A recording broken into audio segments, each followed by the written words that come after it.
Hi, good afternoon. My name is Simone Kopeinik. I'm from Graz University of Technology. I worked as a project researcher and PhD student, and I'm quite happy to be here today to present our work supporting collaborative learning with STAG recommendations, a real-world study in an inquiry-based classroom project. This is a joint work with Tobias and Paul Seitlinger from Tallinn University.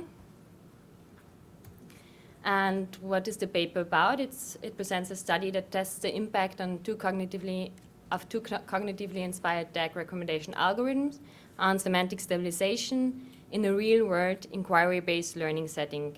Therefore, we considered two recommendation settings. The one is personal, the second is collective. That means in one setting, the algorithms that are applied draw on tag data collected from an individual's tag trace, and the other one draw on tag data that were produced by the learning group. And therefore, we also implemented three algorithms that we compared. The main findings of the paper is that displaying tags from other group members contributes significantly to semantic stabilization, and that the semantic content is more significant when recommending tags in collaborative settings, and recency as an aspect is more significant in individual settings. So what's the motivation for this work? In open social learning environments, students construct knowledge in a self-directed manner. This is especially true for inquiry-based learning, where students are constantly challenged to seek information, to create content, and to upload this content to the learning environment. And this leads to a rapid growth in information in terms of resources and other content contributions, which also comes with missing resource metadata, which is already a problem in learning environments, because it's very cost-intensive to produce resource metadata. And it also leads to problems and to students struggling with the organization, the finding, the awareness, and of these resources. That's where tagging comes into place. Tagging itself is a mechanism to collectively annotate learning resources. As suggested by Bateman, it shifts the task of metadata creation to the crowd and gives the students and the user the responsibility to enhance the learning objects, the information themselves. In this sense, tagging facilitates search, facilitates the organization and the recommendation of learning resources. It also, in the context of learning, it has also shown to foster reflection and deep learning when students, again, think about what they contribute to the system when uploading. But it also comes with problems. Users are typically lazy in tagging. They don't tag regularly and they don't tag thoroughly. There's also a lack of common terminology, which makes the tags less usable. Literature has shown, or studies have shown, that students, especially in primary and secondary school, they seek assistance in the process of tagging in two aspects. The one is, again, the finding of a common vocabulary, which makes the tagging meaningful, the annotation meaningful. And the second part is in finding and initializing the tagging process, finding seed tags. Therefore, we suggest to use tag recommendation mechanisms, which are software components that assist and motivate students or users in the tagging process. And those tag recommendation mechanisms are usually based on tags used in the past, either by the group or by individual students. And we assume that this may promote the semantic stabilization process. This leads us to our hypothesis, which is in online social learning environments, semantic stabilization can be fostered by cognitively inspired tag recommendation strategies. Therefore, we conducted a real-life study in a high school in Austria, in Graz, and we recruited 4 secondary school classes with students at the age between 15 and 17, and they had to complete their biology projects within a dedicated social online environment that was designed for inquiry-based learning. So coming to the procedure, formally we started with project presentations. So the project idea and the study was presented to the school and the teachers. And given the interest, we proceeded with presentations for parents and students as well, and collected written consent from the parents, of course. And then as a last formal step, we explained that the participation was non-obligatory, wouldn't influence their grading, and of course that they could leave the study whenever they wanted. From an operational perspective, we split each class into groups according to our between subject variable, either the personal vocabulary or the collective vocabulary group. And we started with 2 introductory lessons where we introduced the learning environment itself and its functionality and the concepts of inquiry-based learning, as well as a slight introduction on how tagging works. Afterwards, they had at least 8 school lessons, which took place within 4 weeks to work on the projects. And that brings us to the study design. We started with 4 classes. From that, we extracted valuable data or usable data from 56 students, on which we analyzed our dependent variables on, which are semantic stabilization and recommendation accuracy. And the independent variables formed a 2x3 design, which with vocabulary being the between subject variable and algorithm the within subject variable. So as said before, we have split the classes into groups. One gets the algorithms that are based on personal tag traces, and the other one gets the algorithms based on collective tag traces. And regarding the algorithms, we selected computationally inexpensive, cognitively inspired tag recommendation strategies that have been extensively evaluated on offline datasets in the context of social informal learning systems, social bookmarking systems, and also Untitled datasets. Most popular is our baseline algorithm. It's very simple, but it also has shown that it works fine on Untitled datasets, which are usually very sparse in the databases. The base level learning equation and Minerva are the 2 cognitively inspired algorithms, and they both mimic humans' word retrieval from memory. So to give you a little bit more idea on how the algorithms work, the base level learning equation is part of the ACT-R framework. And it assumes that a word occurrence leads to an activation, a base level activation memory, which decays according to a power law function. That's theory of time-based forgetting.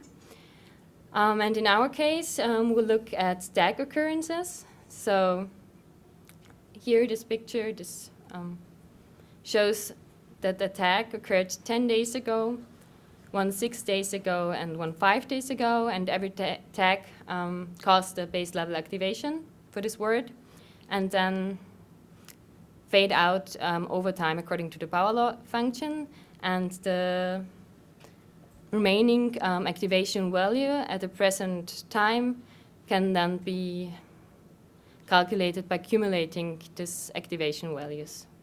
And this is also depicted in this formula, where you can see T for the recency and N for the frequency, and D is the decay. Yeah. For Minerva, that works a little bit different. It's a categorization model. It assumes that the activation of let's say it's a 3-layer model with an input, a hidden, and an output layer. The input layer is the stimuli, which comes with the occurrence of an event. In our case, the creation of content or post. Then we have the semantic traces, which store vectors that describe occurrences in the past. And the content vector, which is the activation output that's caused by the input stimuli. And for the tagging case, we split these semantic traces into two vector parts. One is the category features, and one is the tag features. And the input stimuli, when a user creates a post, the user would first assign category features, and these category features act as input stimuli. And we compare this input stimuli with the category features in the semantic traces. It's a cosine similarity that's calculated in our case, which you see here. And with this cosine similarity, we can then calculate the activation of single tags by accumulating over the occurrences, which is also depicted here. And the tags in the tag traces are ranked according to the activation, and the 5 highest activated tags are then recommended to the user. Right, and this was all implemented in a learning environment. It's called vSpot. vSpot is also a European project which was dedicated to developing an inquiry-based learning environment with open social tools to be integrated in the school context. And also the environment is called vSpot, and it stands for Working Environment with Social and Open Tools. It's a collaborative online learning environment for inquiry-based learning, and technically speaking, it's based on LAK', which is an open social networking engine that's provided and owned by Open University UK. And natively, LAK' provides the social interaction in groups, and in this sense, it also supports the learning in groups, which means that every student group had an inquiry space available as a sub-environment to work on the research questions. Within this inquiry space, students are guided through the inquiry process based on a 6-phase IBL model that was also developed within the project. And in each phase, there are dedicated activities students have to complete. And here, just to give you an idea, that's the interface. We can see here the different IBL phases. It would be question hypothesis, planning the method, the data collection, analysis, interpretation, and the communication of results. And then we have the widgets here, and every one of these widgets allows the student to create some kind of content. It would be posing questions, uploading files, uploading some kind of data, or I don't know. So pretty much, creating notes. And every one of these content creations is added through an input form in this environment, which also has available a tagging interface. And that's the input form. The tagging interface is here surrounded in orange. And what we can see here is, so we've extended this tagging interface with our algorithms, or with the interface to our algorithms. And what you can see here is that the students had to select attributes or category features at the first instance, and then secondly, the recommendations were provided. And the students were able either to choose the recommendations from the suggestions or to enter their own vocabulary as tags. And the interaction with the environment leads us to this data collection. It's just to give you an overview.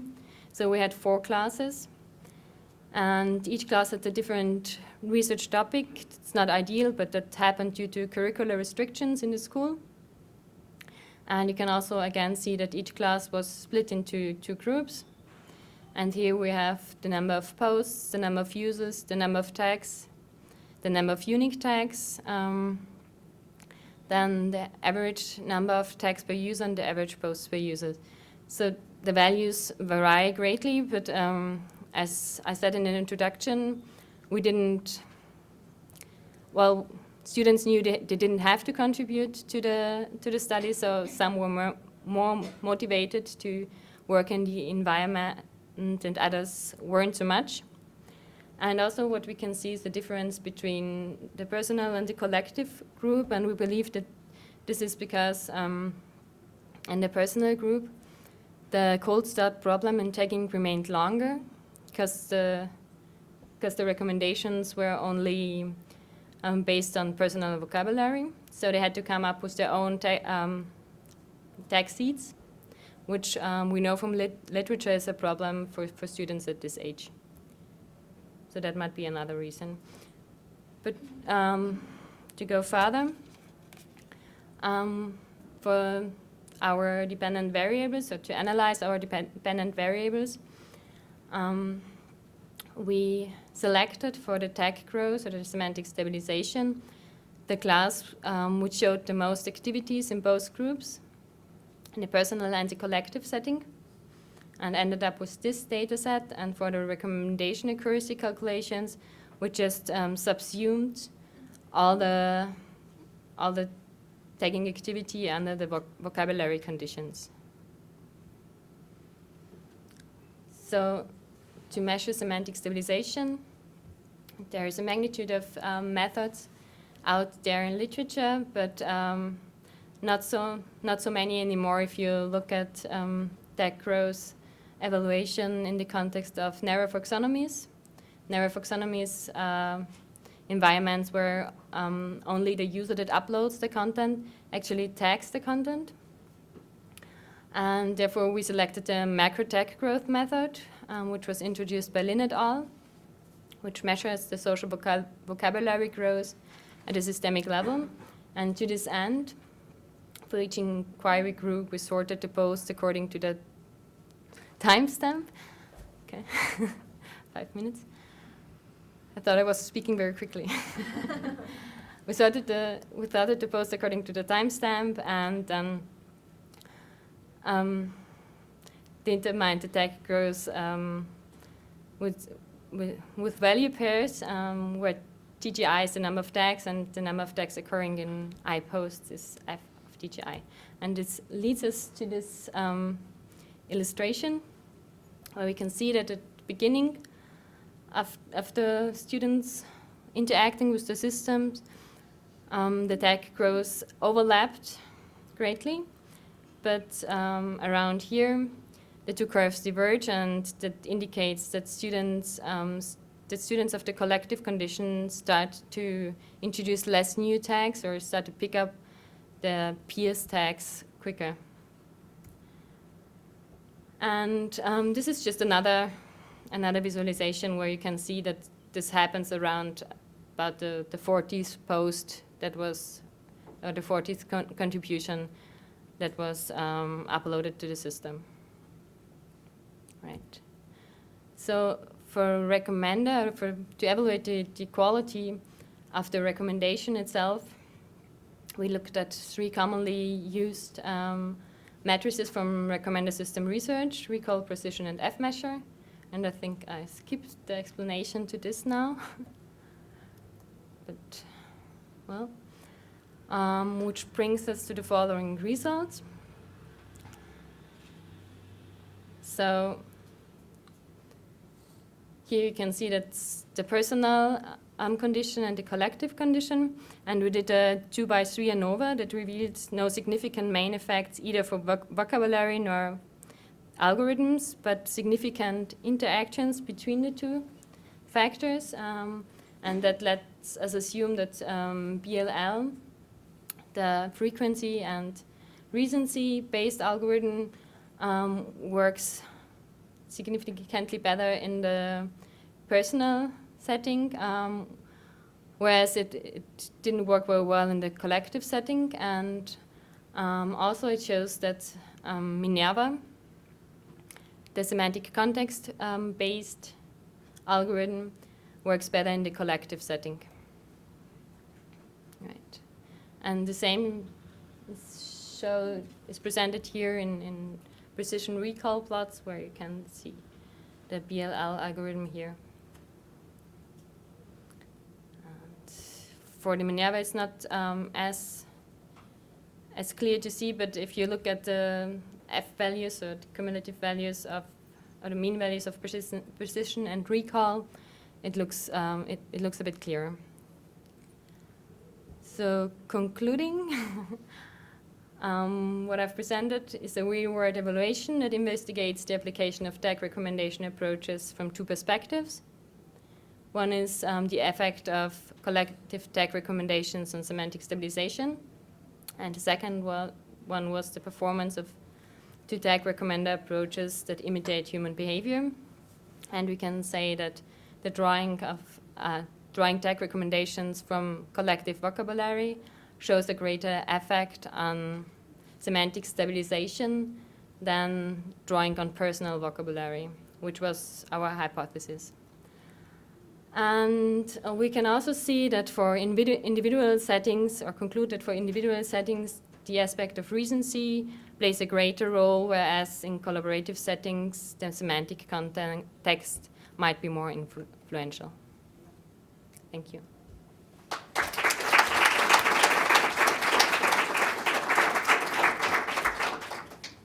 Thank you very much.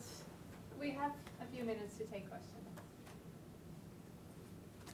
Thanks for this interesting and informative talk. I mean, I was wondering what was the rationale for going for semantic stabilization. I mean, there are several purposes that are easy to understand. You want standardized vocabulary when you have tags. Exactly. For better matching. Yeah, just this would be a technical purpose. It could also be For searching. communication. Yes. So standardized communication. Yeah, that's the first part of my question. I have a second part. Maybe what was the rationale really behind that? Well, as you said, there's the matter of how useful are the tags. So if you don't have a common vocabulary, you can't use it for searching or organizing the content. And the other one comes more from a pedagogical perspective. There's some prior work from my co-authors which showed that a greater level of semantic stabilization leads to a better understanding of learning concepts, to a deeper understanding of learning concepts in social learning, and that was the second motivation, actually. I mean, given you're in a science domain, of course there is not only internal semantic stability, there's also this standardization with the established vocabulary in the field. So that would call for using, for instance, ontologies or taxonomies from outside in your system. Have you considered that? No, I haven't thought about that, actually. We were just looking about how the students in the groups were kind of finding a consensus in their vocabulary, but we did have ontology as well present in this study, which wasn't the focus of this research, but in the system, which was actually part of the categorization. So that was an ontology model that was provided by the teacher of the class that modeled the domain, basically. So there is some incentive. But it was not part of the recommendation mechanism, so it was not used there. It was used in some sense because as a first step in the annotation process, we let the students select from the categories to describe the resources as well. No, that was the second part. The ontology part was the second part. The first part was the rationale. So thank you. We have time for one more question.